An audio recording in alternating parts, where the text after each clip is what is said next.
Bismillahirrahmanirrahim. Assalamualaikum warahmatullahi wabarakatuh.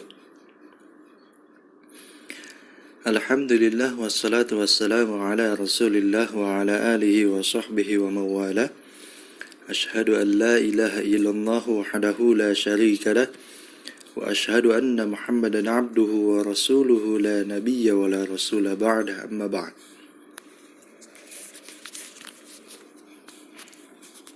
Para pelajar Pondok Modern Darussalam Changlun yang Ustaz sayangi, khususnya untuk pelajar tingkat 1, pada kesempatan kali ini kita akan membahas subjek tafsir ayat ke-20, yaitu surah Al-Hujurat ayat 11.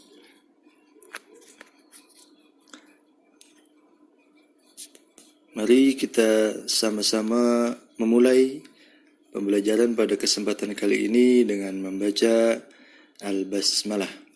Bismillahirrahmanirrahim. Selanjutnya, mari kita sama-sama dengarkan bacaan surah Al-Hujurat ayat 11 yang akan dibacakan oleh Syekh Mishar Rasid Al-Afasi. Sila dengarkan. Bismillahirrahmanirrahim.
Sila ambil perhatian, Ustaz akan bacakan maksud dari ayat yang tadi dibacakan.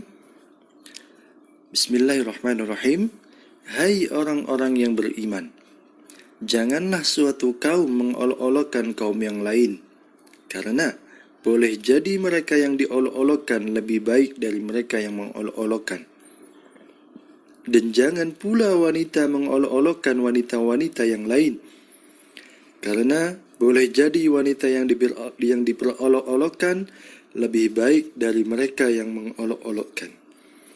Dan janganlah kamu mencela dirimu sendiri, dan janganlah kamu memanggil dengan gelar-gelar yang buruk.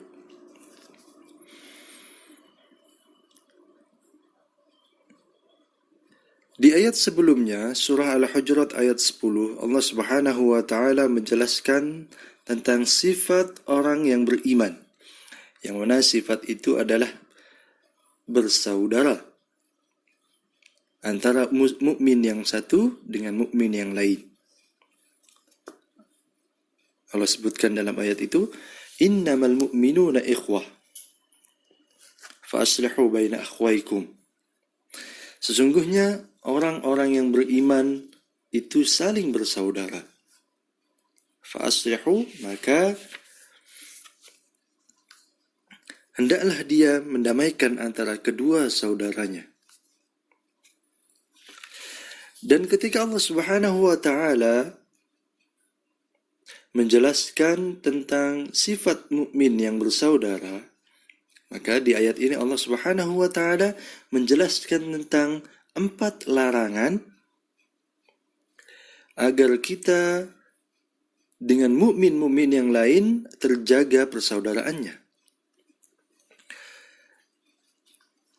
Maka 4 larangan ini Allah Subhanahu wa Ta'ala mulai dengan larangan mengolok-olok atau mencela. Allah Subhanahu wa taala melarang satu kaum mencela kaum yang lain. Kan Allah jelaskan boleh jadi kaum yang dicela itu lebih baik daripada kaum yang mencela. Kenapa Allah Subhanahu wa taala mengambil kata kaum dari ayat ini? Maksudnya adalah ini umum untuk seluruh umat manusia. Lagi utama untuk umat muslim. Dan lagi-lagi untuk orang yang beriman. Kan Allah Subhanahu wa taala mulai ayat ini dengan seruan, ya ayyuhalladzina amanu, wahai orang-orang yang beriman. La yaskhar qaumun min qaum, janganlah suatu kaum mencela kaum yang lain.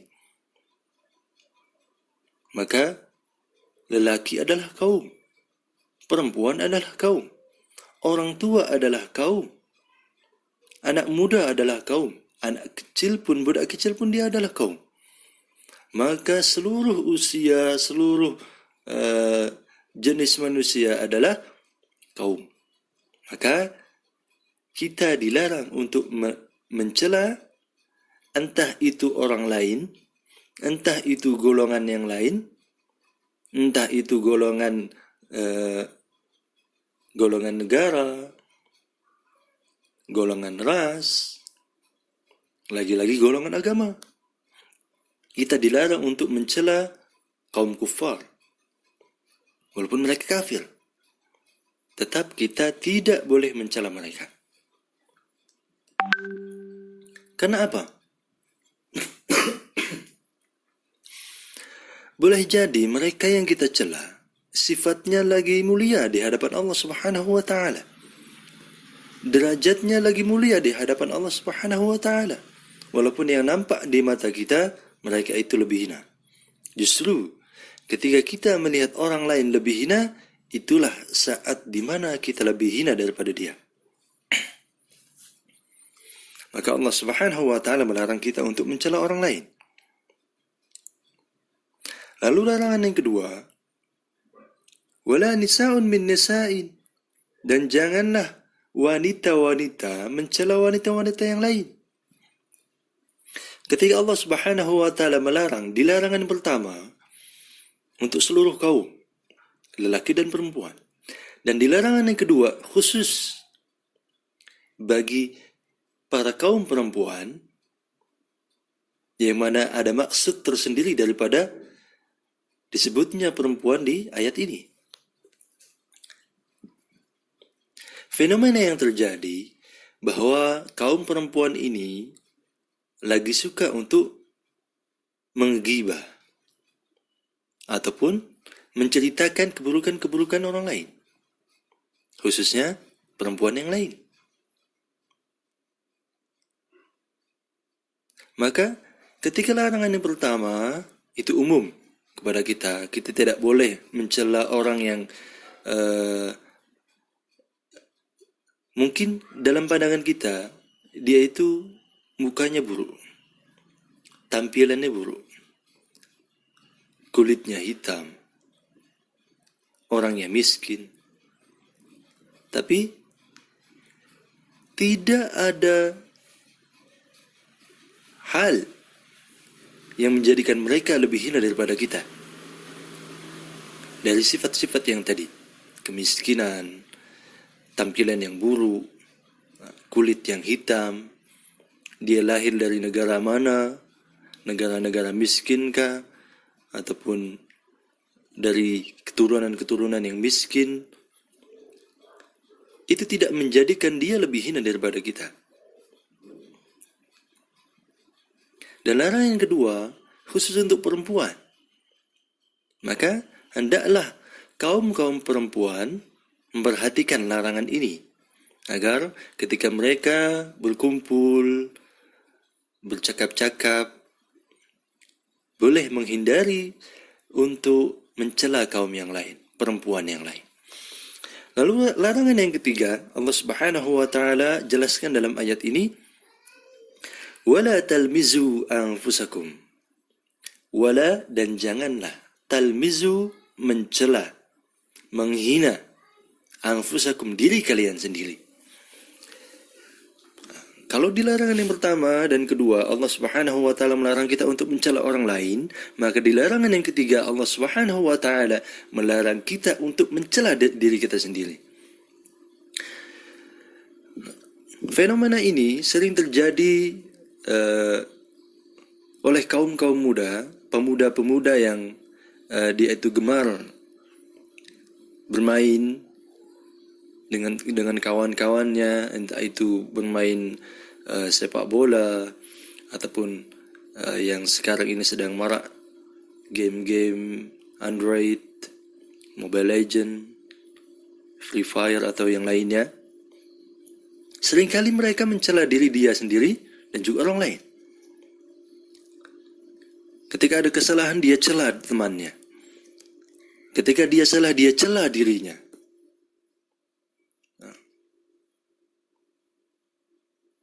Boleh tengok ke dalam diri sendiri. Pernahkah kita melakukan itu? Kita bermain dengan kawan melakukan kesalahan, kita cela dia, kita sebut dia dengan sebutan hewan atau apa. Lalu ketika kita salah, kita pun mencela diri kita sendiri. Kita sebut diri kita ini bodoh, kita sebut diri kita ini dengan sebut-sebutan yang mencela diri kita. Maka Allah Subhanahu wa taala melarang itu. Maka hendaklah kalau kita nak bermain dengan kawan kita, perhatikan perkataan kita. Maka bagi kita yang sudah terbiasa untuk mencela orang lain, jauhkanlah sebab-sebab yang membuat kita mencela mereka. Dan iringilah dengan segala kesalahan kita itu dengan beristighfar. Kalau kita berbuat salah, istighfar. Kita ingat kepada Allah. Dan insyaAllah di kesempatan yang lain, Allah Subhanahu wa taala yang akan menjauhkan kita dari kesalahan itu. InsyaAllah. Dan yang terakhir, larangan Allah Subhanahu wa taala dalam ayat ini, wala tanabazu bil alqab. Dan janganlah kalian memanggil dengan gelar-gelar yang buruk. Seperti hal yang tadi Ustaz sampaikan, ketika kita bermain dengan kawan kita, seringkali kita memanggil mereka dengan panggilan yang buruk. Hai si hitam, sini. Ataupun karena dia itu dulunya suka bermain dengan tikus, dia sebut, hai curut sini, hai tikus sini. Lagi-lagi kalau kita memanggil dia dengan sebutan hewan-hewan lain yang memang sifatnya buruk. Anjing kah, babi kah, monyet kah, atau yang lain. Seringkali banyak budak-budak yang memanggil kawannya dengan panggilan-panggilan seperti ini. Maka Allah Subhanahu wa taala sudah melarang manusia untuk mencela ataupun memanggil orang lain dengan panggilan yang buruk. Lagi-lagi kalau kita bangga dengan panggilan buruk kita, maka hendaklah kita beristighfar dan perbaiki ucapan-ucapan kita, agar orang lain pun akan memperbaiki ucapan mereka terhadap kita. Inilah penjelasan surat Al-Hujurat ayat 11. Maka sila dicatat, disalin dalam buku catatan masing-masing, surah Al-Hujurat ayat 11. Dan kita sudahi dengan membaca Alhamdulillahi Rabbil Alamin. Hadani Allah wa iyyakum ajma'in.